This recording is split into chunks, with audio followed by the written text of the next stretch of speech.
नमस्कार प्रणाम सब केहू के।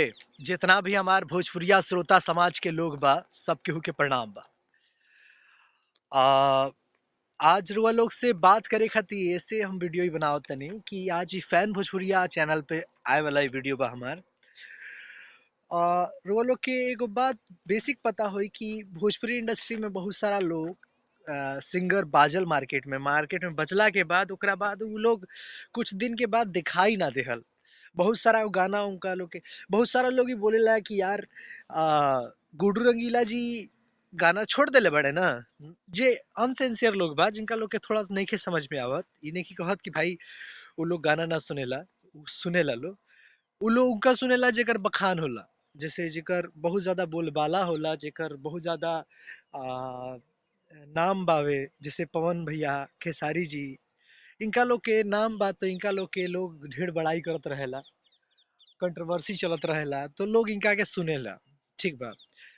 तो जितना ई वीडियो के माध्यम से बता दल चाहता नहीं, जितना लोग के रुआ लोग जानता नहीं, लोग पुराना सिंगर में जितना लोग जे लोग जीवित बा, जे लोग अभी नहीं खे धरती पर, ठीक बा, वो बात अलग बा। पर जे लोग जीवित बा, जे ई धरती पर बा, उस सभी लोग गाना गावेला। गोपाल राय जी भी गाना गावेनी, आ, गुड्डू रंगीला जी गाना गावेनी, राधे समरसिया जी गाना गावेनी।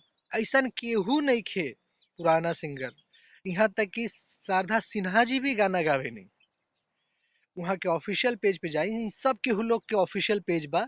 ऑफिशियल पेज पे जाई, फेसबुक पे बा, इंस्टा पे बा, यूट्यूब पे बा, वहाँ से जाके रुआ इन्फॉर्मेशन ले सके। हाँ, दूसरे एगो क्वेश्चन का आवेला कि लोग ई कहेला का कि यार रुआ ई बताई कि बेसिक ई लोग गावेला तो ई गानवा इनका लोग के बाजेला काहे ना, हमनी लगे आवेला काहे ना। देखिए सबसे बड़ा चीज का होला ना कि पहले लोग राधे श्याम के सुनत रहला, पहले लोग गुड्डू रंगीला के सुनत रहला, पहले लोग शारदा सिन्हा जी के सुनत रहला, आजो सुनेला, ऐसा नो डाउट। पर उनकर जे चहिता लोग बा उहे लोग सुनेला।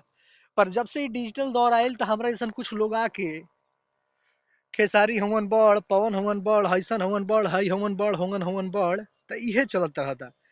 तो प्लीज आई रिक्वेस्ट यू कि जितना लोग बा ये सब ना सोचे लोग कि हाँ कि भोजपुरी इंडस्ट्री में ये लोग नहीं लोग आवत। बस एक समय के दौर है, नहीं लो चलत, नहीं लो चलत, पर जिहा चलियन लो तो बहुत चलियन लो। अपन प्यार और दुलार ऐसा वीडियो की जानकारी खाती बरसावत रही। मिली तनी अगला वीडियो में। बाय बाय, नमस्कार।